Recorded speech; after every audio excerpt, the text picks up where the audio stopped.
Today's episode of Stoke TV, we're going to raise the NAR bar. We're going to talk about something super important to us, and that's always find a way to say yes.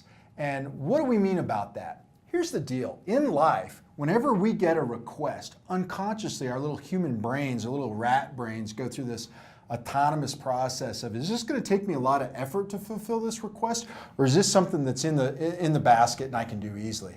If it's in the basket, I'm just going to have a reflexive yes. If it takes any kind of effort or I don't understand how to do it, here's what happens. I kind of like no, or I start giving you all the problems associated with why I can't get X, Y, and Z done.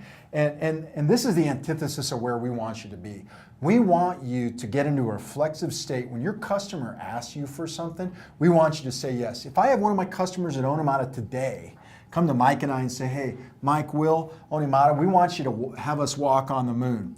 If that customer has the budget, I'm going to find a way to watch that guy's ass walk on the moon. You can bet on it, okay? Where's Elon Musk's number? Yeah, Elon Musk's number. Dude, I can set that deal up, take a cut, man. We're going. Customer problem solved. So I think that this is really a state of mind. Your customers want you to solve a problem for them. They want to give you money, and they want to make you successful.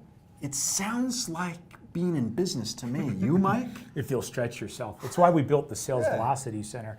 So we sat down and designed an entire section in Onimata that deals with third-party products and tools and tactics and even service companies for the purposes of saying, okay, somebody's purchasing data. They're not buying data just because they want data.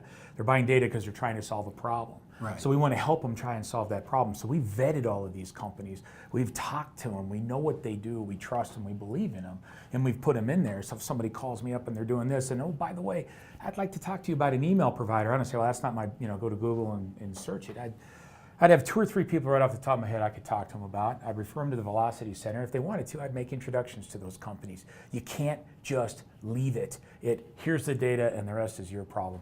You have to take it to the end game. So we recognize that we're a piece of the puzzle, not the puzzle. Absolutely. And I want to solve the whole puzzle for my customers.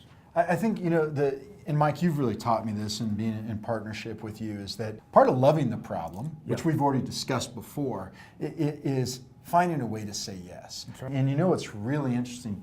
The really great businesses and the really great opportunities to get solved come out of saying yes to that really difficult problem. Mm-hmm. Most of the problems coming in your way are going to be, in the fence, but saying yes to that really unique one is going to allow you to really expand what you do. Yeah. And possibly that one thing that you solve for one customer, the rest of your customers need it as well. That's right. So you've just created another service line. Yeah, you could look at it as a product dev investment, right? It is a product dev investment. It's how you get to know and solve their problem, how you get to understand the marketplace, and how you could potentially pivot and say, wow, that is a problem we can solve, and I'd like to tell more people about it.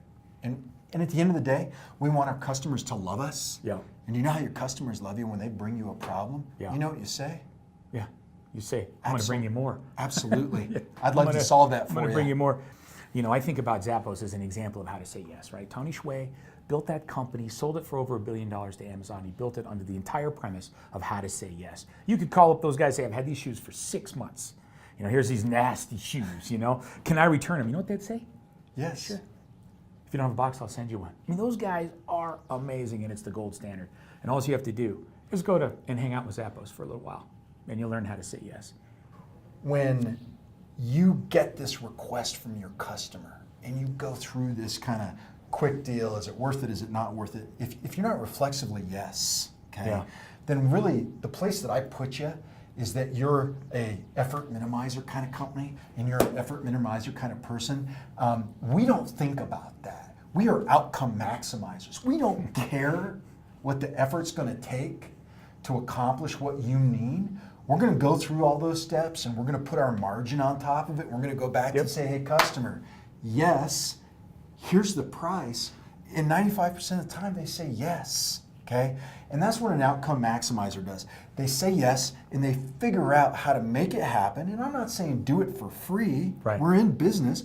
Put a margin. Hell, put a margin on it you love. Yeah. And then see what happens, right? Sure. Most of the time, if the problem is complicated enough and you have a solution to it, the customer's going to say yes, and they're going to tell everybody. Those guys are amazing. Certainly what I think. All right. Sweet.